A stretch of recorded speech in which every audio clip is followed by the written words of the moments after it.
Hello everyone, welcome to our channel. So in this video I'm gonna tell you how to remove template from Asana. So first of all, you can see all the templates are here.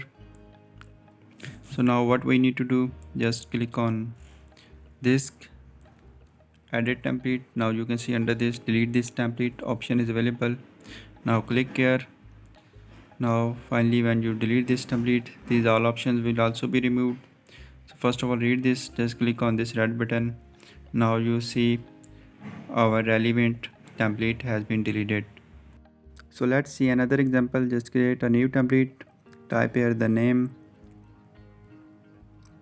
So now our new template is created. Now will click on this template, remove, and now delete.